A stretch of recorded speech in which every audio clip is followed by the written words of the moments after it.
నమస్కారం అండి, అందరు బాగున్నారా? ఈరోజు ఇంకొక వీడియోతో మీ ముందుకు వచ్చేసి ఇంకొక వంటతో, అదేంటంటే మామిడికాయ వంకాయ పప్పు అండి. దీనికి కావాల్సిన పదార్థాలు వచ్చేసి వంకాయ నాలుగు తీసుకున్నాను, మామిడికాయ ఒక మీడియం సైజు మామిడికాయ, ఈ కప్పుతో కందిపప్పు ఒక కప్పు కందిపప్పు, తర్వాత టమాటాలు ఒక టమాటా పండు, కొంచెం ఆకుకూర.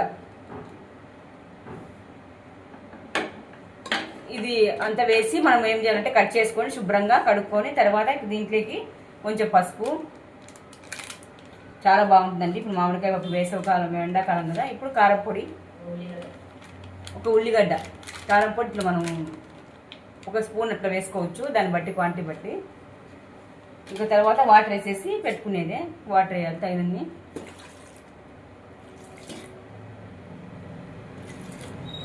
చాలా చాలా బాగుంటుంది మామిడికాయ పప్పు. మరి ఇంకొకసారి చెప్తానండి, ఒక మీడియం సైజ్ మామిడికాయ తీసుకున్నాను, తర్వాత వంకాయ 4, టమాటా 1, ఎర్రగడ్డ 1, కందిపప్పు ఒక కప్పు కందిపప్పు. తర్వాత ఇవన్నీ మనం కట్ చేసుకొని శుభ్రంగా కడుక్కొని ఇట్లా కారం పసుపు వేసుకొని ఇలా మనము పప్పు చేసుకుంటే చాలా బాగుంటుంది. ఇప్పుడు ఎండాకాలం కాబట్టి మామిడికాయ పప్పు చాలా దొరుకుతుంది. ఇప్పుడు నేను పెట్టి చూపిస్తాను. ఇంకా తర్వాత కుక్కర్ పెట్టేసుకొని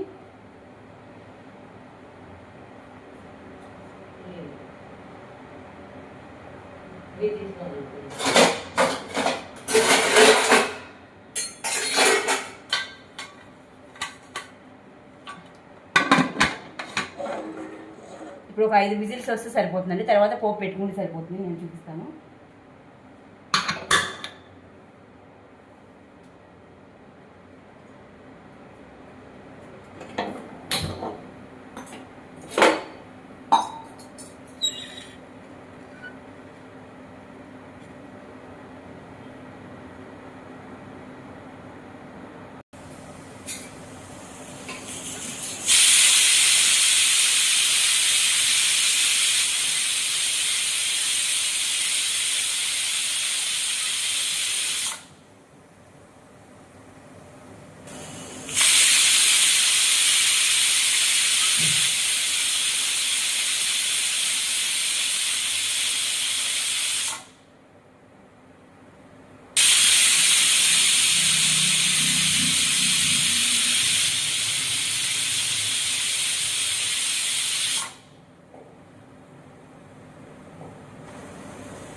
పప్పు రాముకోవాలండి.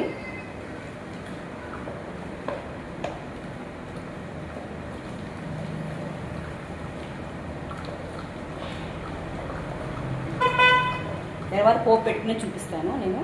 పప్పు రాముకోవాలి కదా. ఇప్పుడు కొంచెం పోపు వేసుకోవాలండి. తర్వాత మనము ఆయిల్ వేసుకున్న తర్వాత ఎల్లుపాయలు,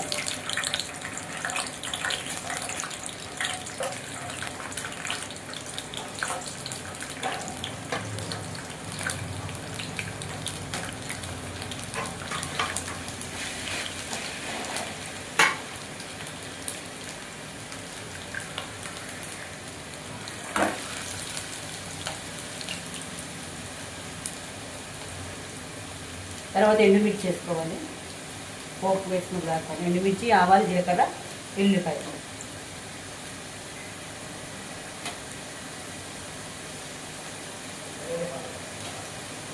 కరివేపాకు. ఎల్లిపాయలు, ఆవాలు, జీలకర్ర, కరివేపాకు,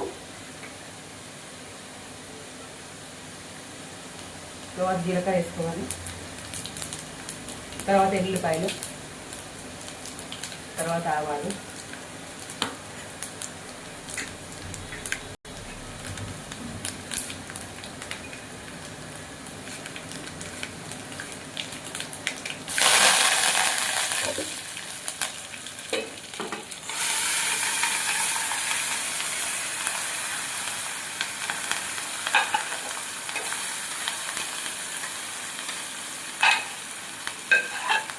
ఇంతేనండి. మనకు